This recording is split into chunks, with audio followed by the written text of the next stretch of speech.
This week, we are looking at forming new habits when we come back from the holidays, just because holidays are such a nice time to do a little reset in our eating habits, drinking habits, sleeping, moving.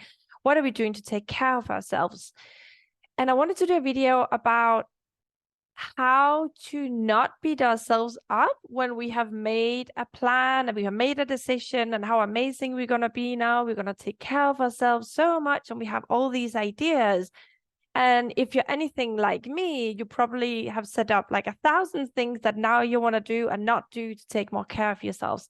And the thing I see again in my clients and in myself as well, is this complete lack of compassion we have for ourselves when we don't follow a plan perfectly.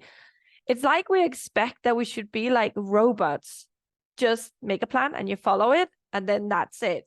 And I mean, unless you're in like the special services, none of us ever follow the plans 100%, right? But for some reason, we just make it mean so much when we have decided something and we don't follow through. So, like in the example I gave earlier in the week, where you maybe eat some cookies and then you then completely start freaking out because you had not decided to eat these cookies, and you're like, oh my God, I forgot now. I fell off the wagon is something I hear quite often in weight loss clients.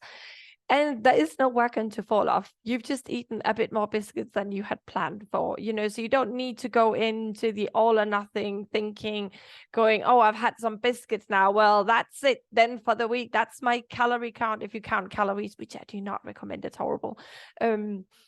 Now that's it. So never mind. And I'm just not good at this. And I just can't do this. And this is why I'm always blah, blah, blah. This complete lack of compassion I see, especially in women. We just beat ourselves up so much when we do what we think is wrong. And that's why I did a video as well earlier in the week about losing that good student mentality that we tend to have. If you're a veterinarian, you're like an A+ student, a good student that wants to do well all the time.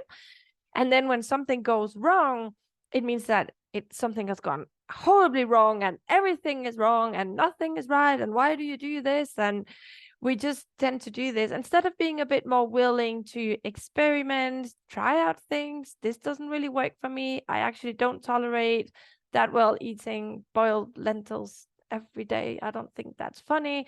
Or maybe you tried some new workout and like you just discovered you absolutely hate running. So why keep doing it? Find something else. So if you keep sabotaging yourself, find out that maybe you set your expectations too high instead of beating yourself up.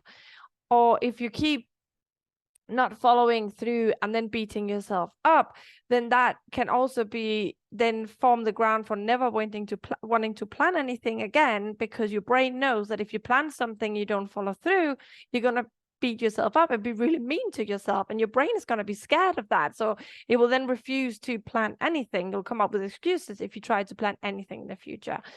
So the number one thing when you form new habits, apart from, planning it and deciding what you want to do, is having immense compassion for yourself and have a bit of sense of humor and a bit of, well, that didn't work out. Let's try something else, and just be willing to keep trying and tweaking and find out what works for you. So you can be that, healthy, fit person you want to be. And I'm not necessarily talking about weight loss, but there's so much that is still being, researched about the hormones in our body and the way we eat and the gut flora and influencing our brain health and anti-inflammatory foods and that. So try and tweak and find out. You got your whole life in front of you to find out what really suits you well and what really works for you. If you start now, imagine where you could be in a year from now. If every week you kind of plan what you want to eat, how you want to move, your sleep patterns, and then every end of the week you evaluate what worked, what didn't, what you want to improve without beating yourself up. Imagine a whole year of that, how that would change your life. So how would you look and how would you feel by next summer health-wise? Good luck with it. And remember, don't beat yourself up. And if you do it, don't beat yourself up for beating yourself up. That's a whole other video. Bye.